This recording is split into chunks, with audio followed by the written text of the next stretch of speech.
I'm a busy man. I got places to go, monsters to kill. Hello, everyone. My name is Shakaama.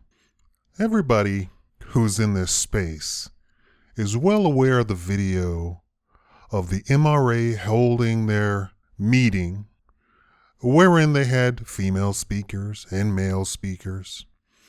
And outside, you had raving, lunatic feminists.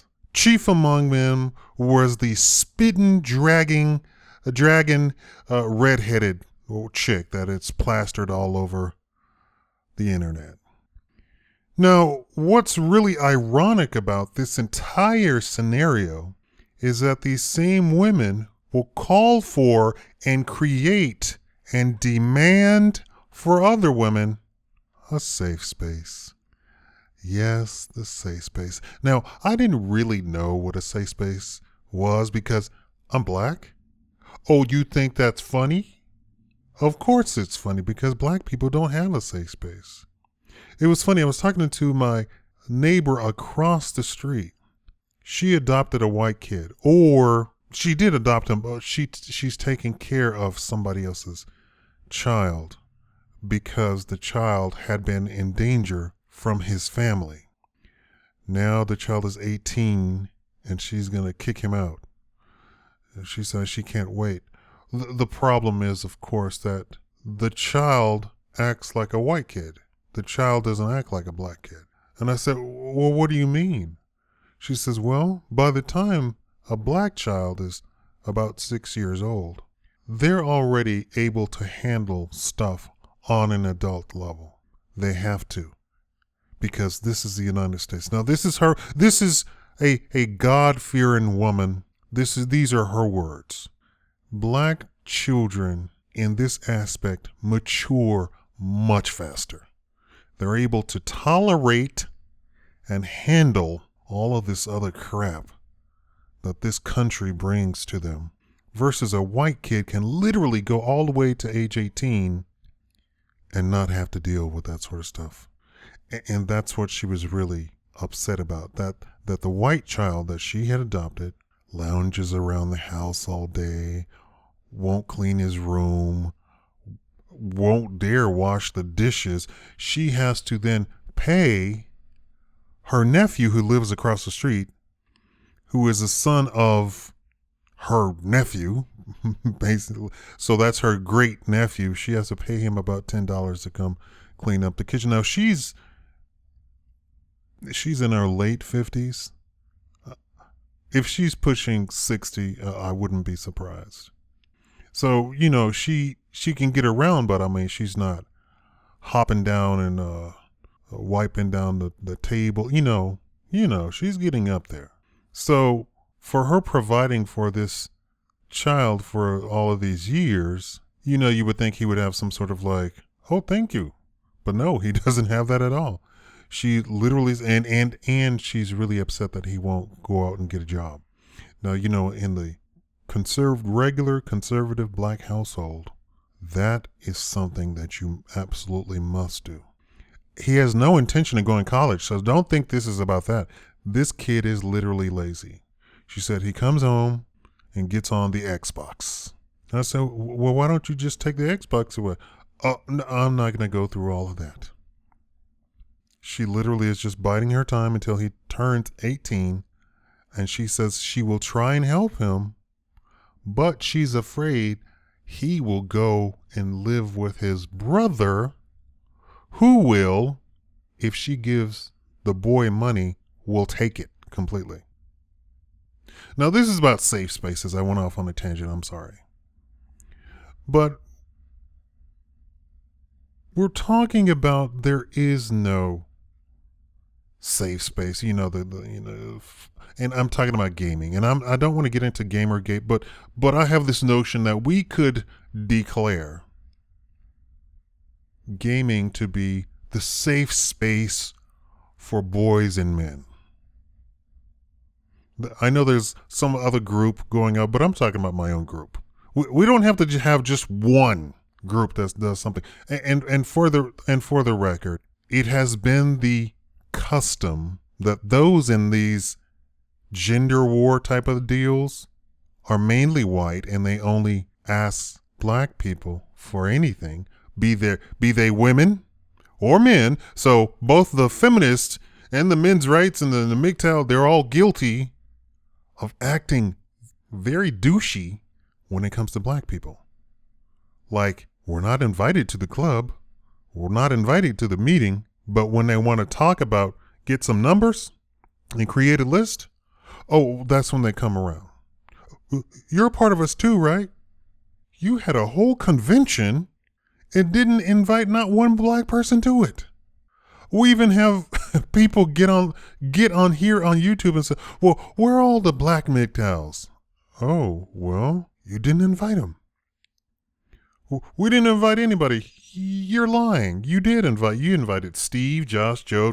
You even let them ride in your car and drove them to the convention. Mm-hmm. Pickup artists, same thing. Same exact thing. I guess black people don't really need a pickup artist because we have our own way of dealing with. I just don't think that. I think that entire space is not for black people. From my perspective, you might have something else, but we're talking about safe spaces, so we could be safe from feminists. So the definition was that it's normally feminist, but they said, for example, if it's a feminist space, you cannot come in and talk about anti-feminist stuff. You can't even question feminist stuff, and they do not want to hear any sort of arguments against feminism. And the space doesn't mean space. It doesn't mean an actual area. It could be a forum on the internet. I had to deal with feminists because I was talking about a man and I said the C word. So then about 50 feminists tried to come in and then they asked me, well, who's your boss? And I said, you're looking at him. Really? Is that what you're going to take it there? Because tell you what, woman, I can sue you directly. You don't want to mess with me. I'm not one of these white boys at a convention and everybody's going to jump on the white boy. I'm my own boss. I own my own business, and I will sue you for even threatening to do this. And all of you people trying to jump on my Twitter and attack me, I will sue all of you too. And you know what? I can do it all for free, and you have to pay lawyers. So even if I don't win the lawsuit, I'll win the lawsuit. So we want to create a safe space for boys and men. I'm declaring gaming to be it. I'm talking about the Xbox, and I'm talking about D&D, and I don't know Pathfinder. Everybody says I look like a Pathfinder fanboy. I don't even know what Pathfinder is. I know what Dungeons and Dragons is. I know what Advanced Dungeons and Dragons is. I know what now I'm picturing all of the book covers, but the names are escaping me. I know what vampires. I know what werewolf is. I know magic the Gathering, mage, ghost. Is it called ghost? Those things that hang out in the Umbra. White Wolf. I know all of White Wolf. I want to declare gaming to be a safe space from women. So now we can kick Anita Sarkeesian out. We can kick Amy, and we can get kick the Asian chick, and we can kick the redheaded chick. We can completely kick them out because we're going to declare it a safe space for boys and men, and they can't harass us. Because that's the definition of safe space, right? Right? Well, they can't harass us. Then maybe we can declare a safe space, all boys, a safe space for men in family court, right? No, you can't touch my boy.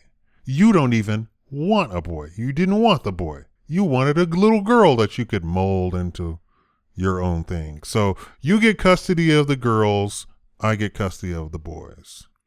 And that'll be the safe space for men from there, because it's a safe space for boys and men, right?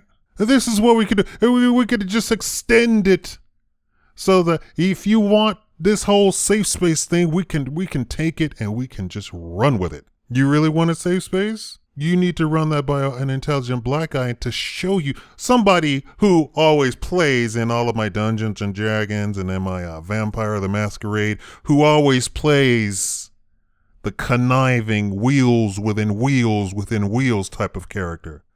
Oh yes, I run around with a smile. Oh, how you doing, Prince? Oh, it's a lovely evening, isn't it? It's nice and cool. Not too hot. Have you had your drink?